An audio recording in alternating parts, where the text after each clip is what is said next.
الله يأمركم أن تؤدوا الأمانات إلى أهلها إذا حكمتم بين الناس أن تحكموا بالعدل. صدق الله العظيم.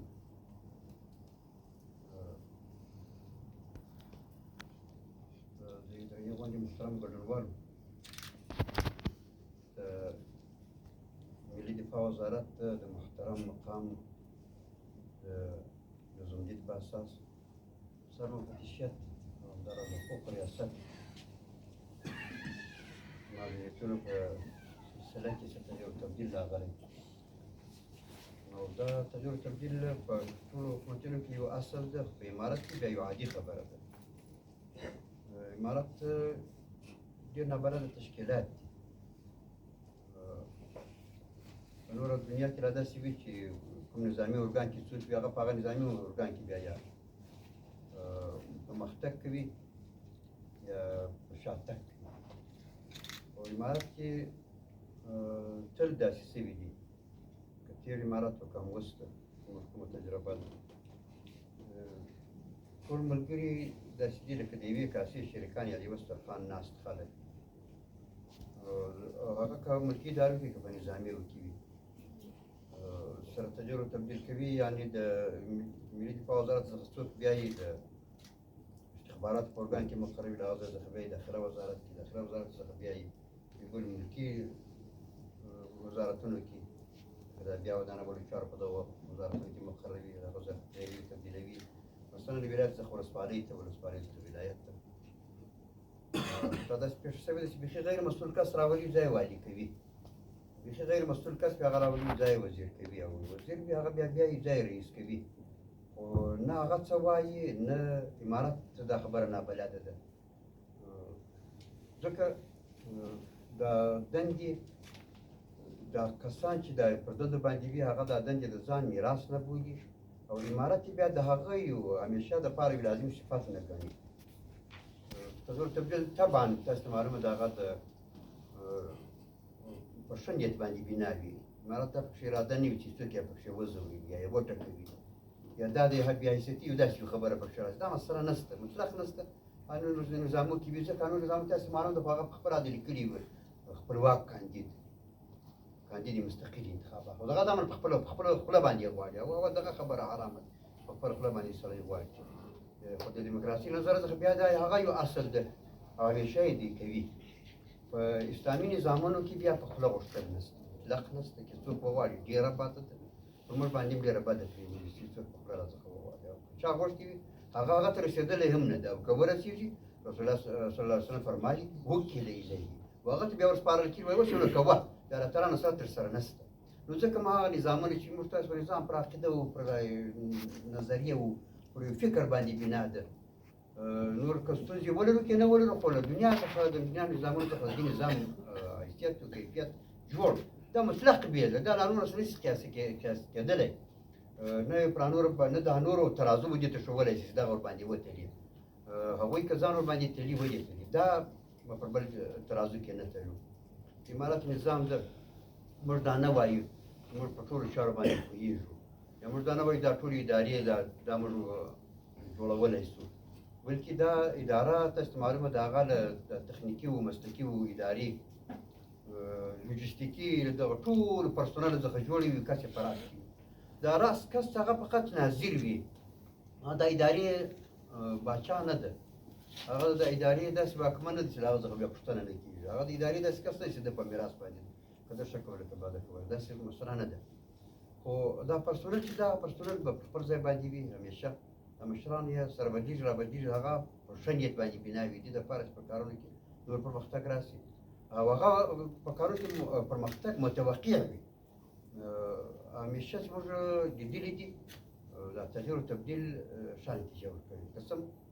ژر چې نه وشي ښه ده، مثلا کار وخت شاته سړی ورکړي نو هغه خپلې چارې سره برابرې کړي. ولي صاحب لهلان چې مخکې د حقوقو ریاست ماستر په حیث باندې کار کاوه، چې دی راغلی و هم مولوي صاحب سره ما خبره وکړه، وزیر مولوي صاحب سره ما د چیرې کار وکړي شوی دی، هغه له ډېر نږدې ملګرو څخه ده. ما ورته ویلي زه خو خپله اداره کې خو ما دا تاسو ته اجازه ده، زما پر ځای زما له ځایه زه خو تر پایه پورې ستاسې خوښې په هغه ځای کې که دی کار وکړي. دوی ستاسې اداره ده ورسره روانه ده، معاونان پوره دي، حقوقو ریاست کې به زه هم معاون نه یم. داسې وویل ما نور زه نه پوهېږم خیر په هغه ځای کې په دې مقرر کې اوس بیا داسې لزوم دي ده چې دی یې راوستلی ډیلي سره مفتشیت ته په هغه ځای کې قاضي صاحب راغلی ده مشر عالم ده او استاذ ده استاد ګل ده په سیمه کې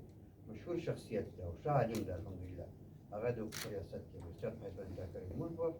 امید ولرو انشاءالله تعالی چې په ټولو چارو کې پرمختګ راشي او حسن تفاهم به وي ستاسو مابین یوه خبره باید په پام کې ورته تاسو ونیسو دغه تخنیکي او فني پرسونل باندې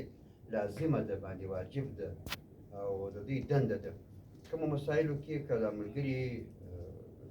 نه وي حتما له کار سره نابلده وي چې رسیدګي نه سوی کولی دوی دې ورپام کوي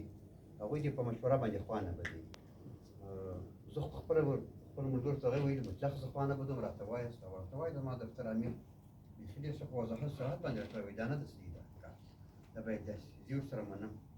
او دوی نه هم که کوشش وکړي چې هغه مشوره داسې مشوره یې چاته ورکړي چې هغه نو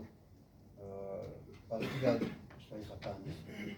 مشوره دا لپاره ورکول کېږي چې هغه په خیر باندې راشي هغه مشوره د شر نه وي خدای مکړي نو دی نه وایي چې چا به راته شر اراده وي خو هغه هم انسان دی چې داسې خطا شي هغه د ښه دقت وکړي په مشوره کې په خیر په غوښتنو کې د ملګرو سره په کومک کې ځکه دا که زه یم که نه یم زه به حتما له دې ځایه څخه ځم همیشه زه وایم که ځای ته ورتللاست دا فرض کوئ چې دې ځای څخه تګ هم شته کوم ځای ته چې ورغلم خوشحاله دې نه شم مسؤلیت ته راله غاړې سو یا راته وسپارل سو خو له دغه ځای څخه بیا زه باید ولاړ هم شم حتما به ځم خو دغه پرسونه چې دا دلته دي ګوره د څه وخت څخه داسې کسان چې ډېر کاله کار کوي دا خو د دې پسې تقاوت کېږي په دلته له دغه ځای څخه د اولاد یې روزي روانه ده دا خو د ده هغه اداره ده چې د ده هم د روزي هم د معاش هم د معاد مسله په دغه ځای پورې تړلې ده نو دی د خپل دا نه د ده کور باقي ده اصلي د ده کور ده زه ورته عارضي ته ور راغلی یم یا سرپرست یم ملګری یم یا د دې دپاره چې دا کارونه رهبري کړم خو د ده دا کور ده دا کور چې نو دی نه خرابوي داسې مشورې دا ملګرو ته ورکړي چې هغه د ملګرو دپاره هم پیغور نه وي د دوی د ادارې هم بدنامي نه وي دغه ادارې بدنامي په مجموع کې زما استاد نظام بلکې زما استاد د هېواد بدنامي ده تاسې که فکر وکوئ که یوه اداره زموږ تاسې دا خلل وویني تاوان پکښې وي او هغه ما ورته اصلاح کولی چې اصلاح یې نه کړو کېدای شي پوښتنه بیا په آخرت کې راڅخه وشي حتما کېږي او دا بدنامي چې ووتل دا زما استاد د هېواد په بدنامۍ په انجامېږي ښه خبره نه ده زما استاد هېواد بدناموي نظام مو بدناموي دا بلکې دا اداره دا ته ګوره دا خلک ځي راځي دا نظامونه دا بدلېږي رابدلېږي تاسې پر هغه ځای باندې پاتې یاست کار تاسې کړی دی اداره تاسې روانه کړې ده هم اوس هم داسې ادارې چوکاټ ټوله ستاسې په لاس کې ده کوشش وشي هغه په دا ډول باندې عیار شي لکه د رسول اکرم صلی الله علیه وسلم په حدیث شریف کې چې صحابي کلکین پرې کاوه ورسئ رسول اکرم صلی الله علیه وسلم پوښتنه ځینې څه به کېدل ته دې ځای برونا راځي هغه ویل دا نیت وکړه کله ناوخته مسجد ته به هم پر دغه لار باندې ځم ثواب به دې دارونا کې هغه دلته را روانه دارونا که ته هر نیت کې دارونا ستا درته ته که هر نیت وکړې دا ستا نیت که هر ډول ته عیار کړې ځان که هر ډول عیار کړې ستا هغه معاش درته را روان ده هغه عاشه ستا درته روانه ده که ته نیت سم کړې هم به دې خیر پکښې وي هم به خرما وي هم به ثواب ستا به د نیکنامي هم وي نظام به دې هم جوړ وي د خولې خوند به دې هم ته باور وکړه سم وي فکر به دې هم سم وي په مسلمان ملګري مشر باندې به دې هم سم کار کړی وي او ستا به خیر پکښې د آخرت هم مضمر وي په دې او که داسې چې کار فقط صحیح دپاره پنځه زره معاش اخلم تاسو چا کیسه راته کوله په تېر امارت کې یوه راته ویل وو لا غزني کې گمشکو تو بخش قنداریان ترمونی غزني دغه لهجه ده گمشکو تو بخش قنداریان ترمونی دا قنداریان دا مثلا د ګوري بدترین هغه فتنه چې نن ورته لمنه ویل کېږي دغه واحد نظام ده ټوکر کول دپاره ما استاد بیت هغه دا سمتي وو دا بنیادي خبرې دا بدبیني خبرې دا سمتي وو دا لساني وو دا تاسو پورته لمن ویل او دا خیر ډېرېږي دا ما ورته لمنې ته هم دا اور راکېږي اخر بیا ما ورته پکښې غږېږي پلانې دی کې پلانې د سم دپاره کار پلانې د ژبې دپاره کار دا مسایل نور مابین څخه بس واحد افغانستان دپاره به کار کوو د واحد نظام دپاره به کار کوو د خپل استقرار چې الله تعالی راته د تحفظ دپاره به کار کوو په خپله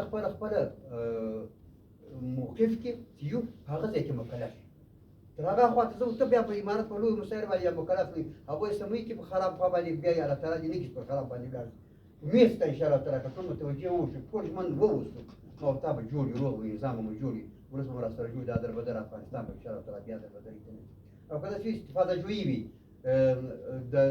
پر بد نیت باندې بنا وي پر بد اراده باندې بنا وي پر بد فکر باندې مسایل بنا کوو یا داسې د وسوسو ته په زړه کې ځای ورکوو دا ځای بالاخره د وسوسې بیا قرار پکښې نیسي بیا به ستا دا کله کله چې سم فکر در پیدا کېدی هغه به لکه عارضي شی داسې وي اصل به هغه وي ستا په زړه کې به وسوسې ځای نیولي دا به مطلق ورځې نه زه خبر شوم که ورا پکښې راته وایه ستا مسؤلیت دی باید ووایي بل یې اصلاح په نیت باندې ووایي او په مجالسو کې پروپاګند کول یا بل په بل پسې د تخریب خبرې کول بل تخریبول او تحقیرول د بل د تذلیل دپاره کار کول د بل د ضرر ذلیل کولو دپاره کار کول د ادارې د بدنامولو دپاره کار کول بالاخره د هغه شخص په بدنامي باندې په ناکامي باندې انجامېږي چې دغه فکر لري الله تعالی دې موږ ته سالم فکر راکړي او چې لرو هغه دې الله تعالی سالم کړي نویو ملګرو ته ښه راغلاست وایو موږ ورسره همکار یو انشاءالله تعالی تاسو هم همکاري ورسره کوئ دا دوستي کې پرسونل او نور د امارت له مشرتابه څخه